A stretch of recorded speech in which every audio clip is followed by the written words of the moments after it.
를 읽다 보면 늘 등장하지만 늘 우리를 헷갈리게 만드는 사람들이 있습니다. 바로 바리새인, 사두개인, 그리고 서기관입니다.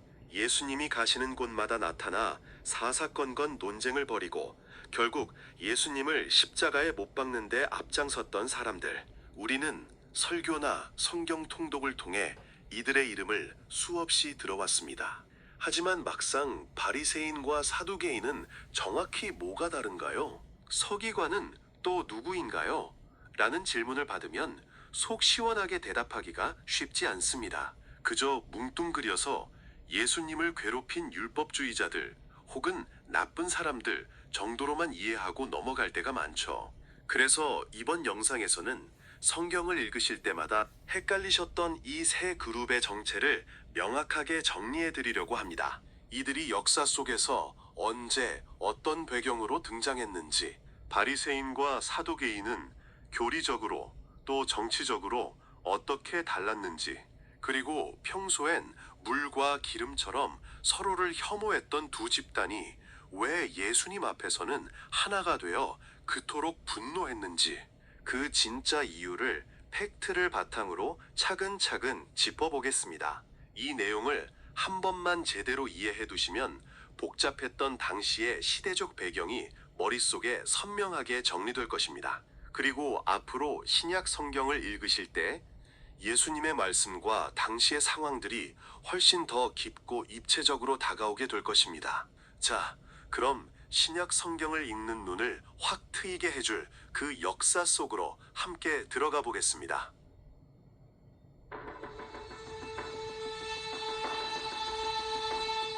이들의 정체를 정확히 파악하려면 시계를 예수님이 오시기 전인 구약의 끝자락으로 잠시 되돌려야 합니다. 구약의 마지막 성경인 말라기 이후부터 신약의 마태복음이 시작되기 전까지 약 400년의 시간적 공백이 존재합니다. 이 시기를 보통 신구약 중간기라고 부릅니다. 구약 성경 어디를 찾아보아도 바리새인이나 사두개인이라는 이름은 단 한 번도 등장하지 않습니다. 그런데 400년이 지나고 신약 성경을 펼치자마자 이들이 이스라엘의 최고 권력자로 떡하니 등장합니다. 도대체 이 400년 동안 이스라엘에 무슨 일이 있었던 것일까요? 기원전 4세기경 마케도니아의 젊은 왕 알렉산더 대왕이 페르시아를 무너뜨리고 전 세기를 제패합니다. 그는 자신이 점령한 모든 영토에 그리스의 문화와 철학, 종교를 강력하게 심었는데 이를 헬레니즘이라고 합니다. 이스라엘 역시 이 거대한 헬라화의 물결을 피할 수 없었습니다. 그런데 알렉산더 대왕이 젊은 나이에 갑작스럽게 세상을 떠나자 거대했던 제국은 그의 부하 장군들에 의해 네 갈래로 쪼개졌고, 그 가운데 이스라엘의 운명을 좌우한 것은 남쪽 이집트의 프톨레마이오스 왕조와 북쪽 시리아의 셀레우코스 왕조였습니다. 지리적으로 남쪽 이집트와 북쪽 시리아 사이에 끼어 있던 이스라엘은 강대국들의 틈바구니에서 운명이 엇갈렸습니다.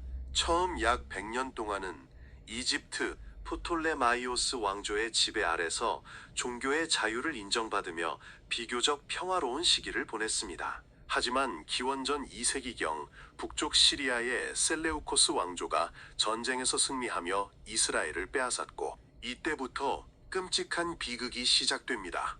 특히 기원전 167년경 셀레우코스의 통치자였던 안티오쿠스 4세 에피파네스는 이스라엘 역사상 가장 잔혹한 종교 탄압을 자행합니다. 그는 유대인들에게 헬라의 다신교 우상 숭배를 강요했습니다. 율법의 상징인 할례를 금지했고 안식일을 지키는 자들을 찾아내 학살했으며 성경 두루마리를 불태웠습니다. 급기야 거룩한 예루살렘 성전 제단에 제우스 신상을 세우고 유대인들이 가장 혐오하는 동물인 돼지의 피를 뿌리는 경악스러운 만행을 저지릅니다. 유대인의 정체성을 뿌리째 뽑아버리려 한 것입니다. 이 절체절명의 위기, 피비린내 나는 폭압 앞에서 이스라엘의 지도층은 생존을 위해 서로 다른 두 가지 선택을 하게 됩니다. 그리고 이 선택이 바로 훗날 이스라엘을 지배하게 될 두 거대 권력 집단의 탄생으로 이어집니다.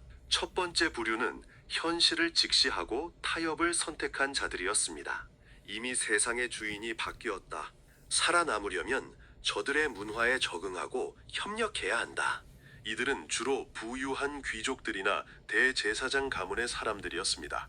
이들은 이방인 통치자들에게 막대한 뇌물을 바쳐 자신의 권력과 재산을 유지했고, 유대 전통을 버리면서까지 그리스식 문화를 적극적으로 수용했습니다. 철저히 현실적이었던 이들, 세상의 권력과 타협하여 기득권을 챙긴 이 부패한 제사장 그룹이 바로 훗날 신약 성경에 등장하는 사두개인의 뿌리가 됩니다.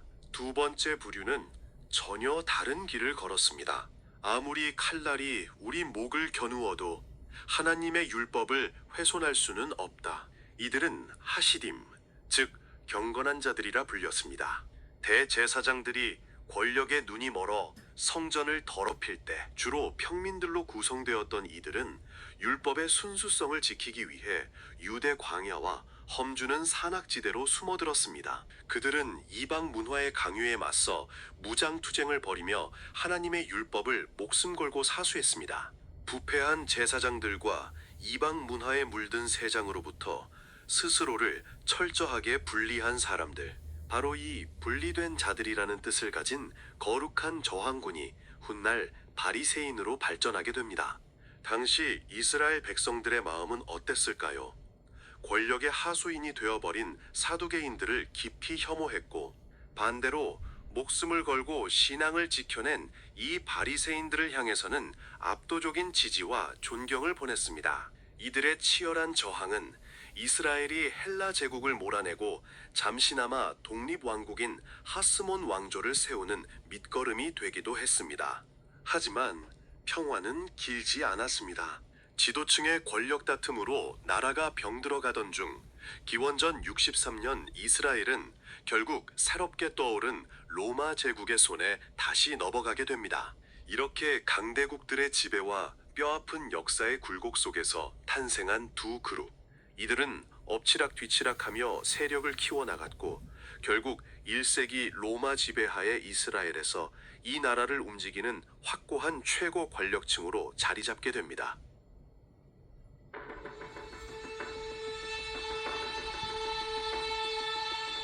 시간이 흘러 예수님께서 공생애를 시작하시던 1세기의 이스라엘, 역사의 소용돌이 속에서 살아남은 이 두 세력은 과연 어떤 모습으로 변해 있었을까요? 먼저 신약 시대의 최고 권력층이자 막대한 부를 쥐고 있었던 사두개인들의 실체를 들여다보겠습니다. 사두개인이라는 이름은 과거 다윗 왕과 솔로몬 왕 시대에 예루살렘 성전을 책임졌던 대제사장 사독의 이름에서 유래했습니다. 구약 성경 에스겔서 44장을 보면 이스라엘 백성들이 타락하여 하나님을 떠났을 때 끝까지 성소를 지켰던 사독의 자손들에게만 제사장의 직분을 맡기겠다는 하나님의 약속이 등장합니다. 이스라엘 족속이 그릇 행하여 나를 떠날 때에 사독의 자손 레위 사람 제사장들은 내 성소의 직분을 지켰은즉 그들은 내게 가까이 나와 수종을 들되 내 앞에 서서 기름과 피를 내게 드릴지니라. 주 여호와의 말씀이니라.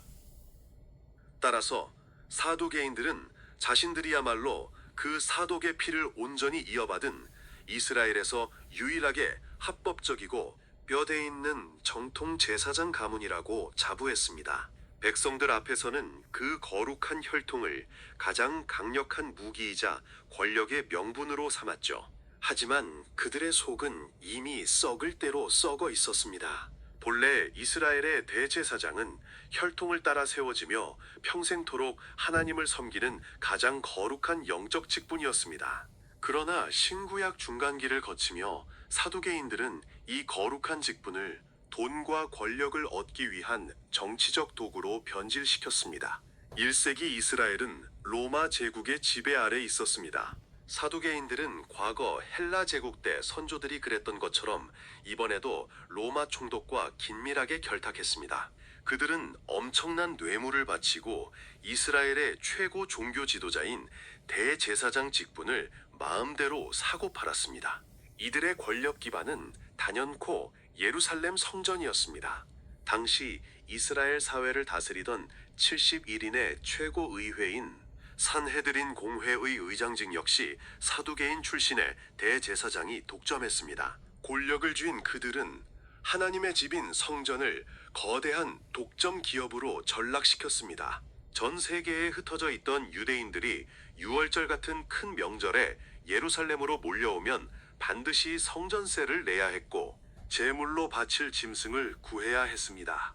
사두개인들은 오직 성전 안에서만 통용되는 특정한 화폐로만 헌금을 내게 만들었고 그 과정에서 엄청난 환전 수수료를 챙겼습니다. 또한 백성들이 밖에서 정성껏 길러온 흠없는 양이나 비둘기를 가져와도 온갖 트집을 잡아 불합격 판정을 내린 뒤 자신들이 성전 안에서 파는 값비싼 재물을 울며 겨자 먹기로 사도록 강요했습니다. 이들은 종교를 빙자하여 백성들의 고혈을 쥐어짜는 거대한 기득권 카르텔이었습니다. 흥미로운 것은 이들의 신앙이었습니다. 철저한 현실주의자였던 사두개인들은 구약 성경 중에서 오직 모세가 기록한 5권의 책, 즉 창세기부터 신명기까지만을 하나님의 말씀으로 인정했습니다. 선지자들의 글이나 시편 같은 나머지 성경은 권위를 인정하지 않았습니다. 선지서에는 부패한 제사장들과 사회적 불의를 꾸짖는 내용이 많았기 때문에 기득권층인 사두개인들에게는 몹시 껄끄러웠던 것입니다. 그 결과 아주 독특한 교리가 탄생합니다. 사도행전 23장 8절은 당시의 상황을 이렇게 기록합니다. 이는 사두개인은 부활도 없고 천사도 없고 영도 없다 하고 바리새인은 다 있다 함이라. 그들은 모세오경에 부활에 대한 명확한 묘사가 없다는 이유로 영적인 세계를 철저히 부정했습니다. 부활도 천사도 죽음 이후의 심판도 믿지 않는 제사장들, 그들에게 종교란 내세의 구원이나 영적인 갈급함이 아니었습니다. 오직 현세에서 막대한 부와 권력을 누리기 위한 완벽한 정치적 도구, 그 이상도 이하도 아니었던 것입니다.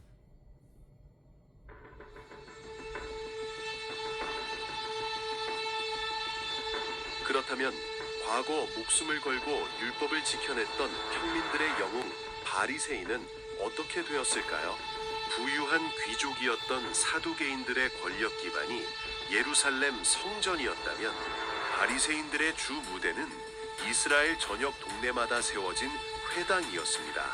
그들은 백성들의 삶의 터전 깊숙한 곳에서 율법을 가르치고 연구하며 압도적인 존경을 받았습니다. 사두개인과 달리 예언서의 권위도 인정했고 부활과 천서의 존재도 굳게 믿었습니다. 여기서 우리가 성경을 읽을 때 헷갈리는 명칭 하나를 짚고 넘어가겠습니다. 바로 서기관입니다. 성경에는 유독 서기관들과 바리새인들아 라는 표현이 자주 등장합니다. 그래서 서기관을 바리새인, 사두개인과 같은 또 다른 파벌로 오해하기 쉽습니다. 하지만 서기관은 종파가 아니라 하나의 직업이었습니다. 인쇄술이 없던 시절 성경을 오류 없이 베껴 쓰고 율법의 의미를 깊이 연구하며 백성들에게 율법을 가르치는 최고 엘리트 율법학자들이 바로 서기관이었습니다. 그런데 율법을 가장 중요하게 여겼던 파벌이 누구입니까? 바로 바리새인입니다.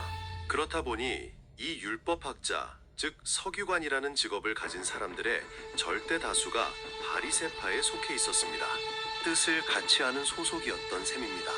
그래서 예수님께서 율법주의의 위선을 꾸짖으실 때 이들을 하나로 묶어서 말씀하셨던 것입니다. 초창기 바리새인들의 시작은 순수했습니다. 이방 문화로부터 율법을 지키겠다는 열정은 진심이었습니다.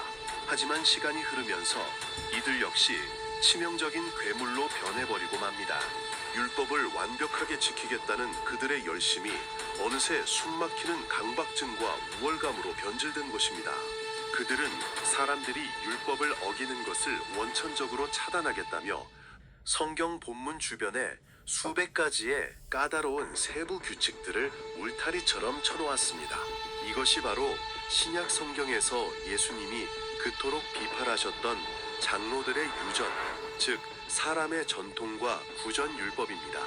예를 들어 성경에는 단순히 안식일을 거룩히 지키라, 일하지 말라고 되어 있습니다. 하지만 바리새인들은 일의 기준을 정하겠다며 안식일에는 1km, 즉 2000규빗 넘게 걸으면 안 된다, 짐을 들어서도 안 되고 심지어 불을 피우거나 꺼서도 안 된다는 식의 수많은 규정들을 만들어냈습니다. 하나님을 사랑하고 이웃을 사랑하라는 율법의 진짜 본질과 생명력은 메말라 버렸습니다. 그 자리에는 자신들이 만든 규칙을 지키지 못하는 가난하고 병든 백성들을 향해 너희는 율법을 모르는 죄인들이라며 손가락질하고 정죄하는 차가운 율법주의의 껍데기만 남게 된 것입니다. 겉으로는 거룩해 보였지만 속으로는 영적인 교만과 백성을 향한 통제욕으로 가득했던 사람들, 이처럼 권력과 돈에 취해버린 사두개인, 그리고 율법주의의 괴물이 되어버린 바리새인, 두 거대한 권력이 팽팽하게 맞서던 1세기의 이스라엘, 바로 그 견고한 철옹성 한가운데로 드디어 예수님께서 걸어 들어오십니다. 그리고 이들과의 피할 수 없는 운명적인 정면 충돌이 시작됩니다.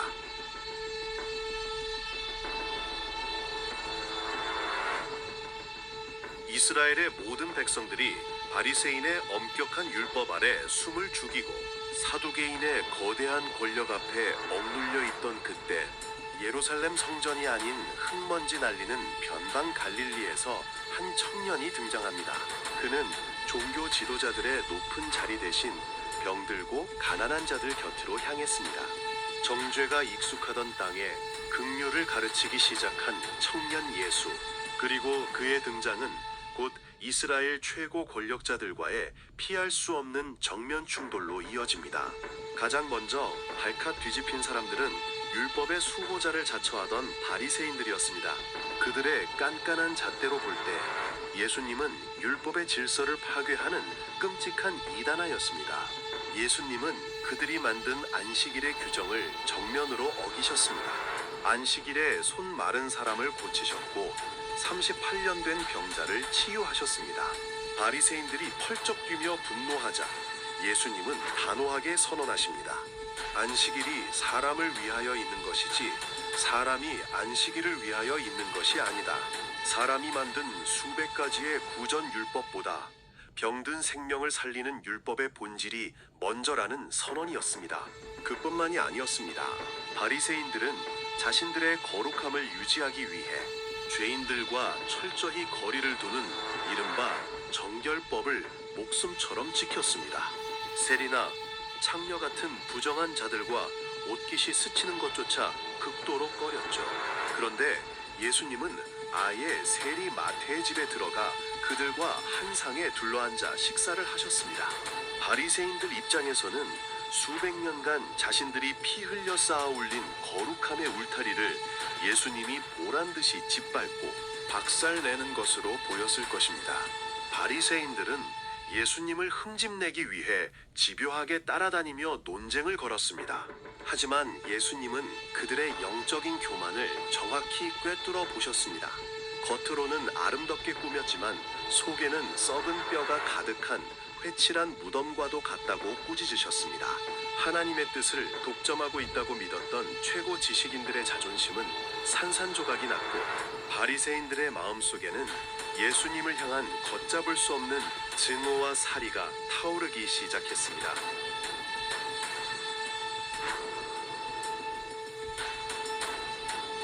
바리새인들이 교리적인 이유로 예수님을 미워했다면 성전을 장악하고 있던 사두개인들은 전혀 다른 이유로 예수님을 경계했습니다. 그들의 목적은 오직 돈과 권력의 유지였습니다. 갈릴리에서 사역하시던 예수님께서 권력의 중심지 예루살렘으로 입성하셨을 때의 일입니다. 성전에 들어가신 예수님은 눈앞에 펼쳐진 광경에 진노하셨습니다. 하나님께 기도해야 할 거룩한 곳이 사두개인들이 환전 수수료와 재물 판매로 폭리를 취하는 시장통으로 변해 있었기 때문입니다. 예수님은 채찍을 만들어 가축을 쫓아내시고 돈 바꾸는 자들의 상을 둘러 엎으셨습니다. 내 아버지의 집을 강도의 소굴로 만들지 말라. 이 성전 정화 사건은 단순한 종교적 퍼포먼스가 아니었습니다. 사두개인들의 거대한 비즈니스 자금줄을 정면으로 끊어버린 도발이었습니다. 여기에 더해 사두개인들을 벼랑 끝으로 모은 결정적인 사건이 또 하나 일어납니다. 예수님께서 죽었던 나사로를 다시 살리셨다는 소문이 예루살렘 전역에 퍼진 것입니다. 이 압도적인 기적을 보고 수많은 유대인이 예수님을 믿고 따르기 시작했습니다. 이 소식을 들은 사두개인들의 우두머리 대제사장 가야바는 극도의 공포에 질렸습니다. 당시 로마 제국은 속국에서 반란이 일어나는 것을 가장 예민하게 감시했습니다. 만약 백성들이 기적을 행하는 예수님을 메시아이자 왕으로 삼아 폭동을 일으키게 되면 로마 군대가 즉각 출동할 것이 분명했습니다. 그렇게 되면 사두개인들이 로마 총독에게 뇌물을 바치며 힘겹게 얻어낸 성전 통치권과 정치적 기득권이 하루아침에 날아가게 됩니다. 요한복음 11장을 보면 대제사장 가야바가 다급하게 최고의회를 소집하여 속내를 드러내는 장면이 나옵니다. 이에 대제사장들과 바리새인들이 공회를 모으고 이르되 이 사람이 많은 표적을 행하니 우리가 어떻게 하겠느냐.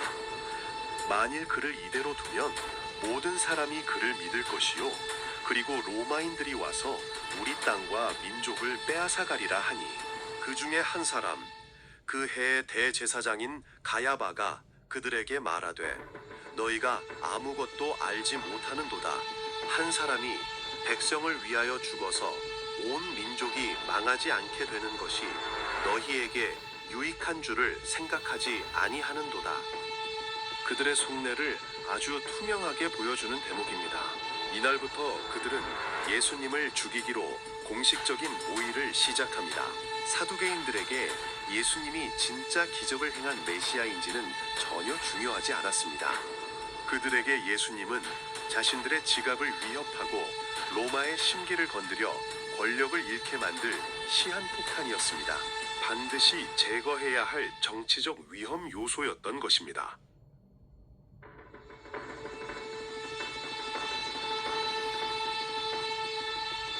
바리새인과 사두개인, 이들은 믿는 성경의 범위도 달랐고 내세에 대한 관점도 지지하는 백성의 계층도 완전히 정반대였습니다. 평소에는 서로를 이단이라 칭하며 물과 기름처럼 섞이지 못하던 앙숙 중의 앙숙이었습니다. 하지만 단 하나, 예수를 제거한다는 공통의 목적 앞에서 이 두 집단은 기가 막히게 손을 잡습니다. 교리적으로 예수님을 혐오했던 바리새인들에게는 예수를 합법적으로 사형에 처하게 만들 정치적 권력이 필요했습니다. 반대로 예수님으로 인해 일어날지 모르는 밀란과 정치적 위협이 두려웠던 사두개인들에게는 예수를 이단으로 몰아갈 종교적 명분과 백성들을 선동할 바리새인들의 대중적 영향력이 필요했습니다. 서로의 이해관계가 완벽하게 맞아떨어진 것입니다. 결국 이들은 이스라엘의 최고 의회인 산헤드린 공회에 모여 예수님을 처형하기 위한 치밀한 각본을 짭니다. 한밤중에 불법적인 재판을 열고 거짓 증인들을 세웠습니다.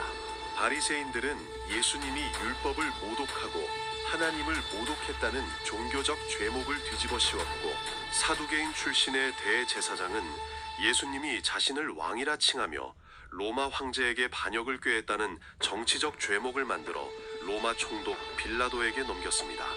뒤이어 이들은 무지한 백성들을 선동하여 십자가에 못 박으라고 외치게 만듭니다. 율법을 지킨다는 명분으로 뭉친 바리새인과 성전과 국가를 지킨다는 명분으로 뭉친 사두개인, 그들은 자신들의 굳건한 기득권을 지키기 위해 그토록 기다려온 메시아를 스스로 처형하는 이스라엘 역사상 가장 끔찍한 연합을 맺고 말았습니다.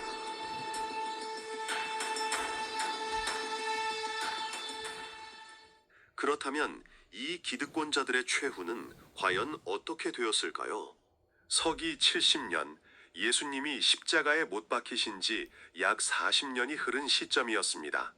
유대인들의 반란을 진압하기 위해 밀고 들어온 로마의 티투스 장군에 의해 예루살렘 성전은 돌 위에 돌 하나 남지 않을 만큼 처참하게 무너져 내렸습니다. 이 무자비한 성전 파괴와 전쟁은 사두개인들에게 그야말로 종말을 의미했습니다.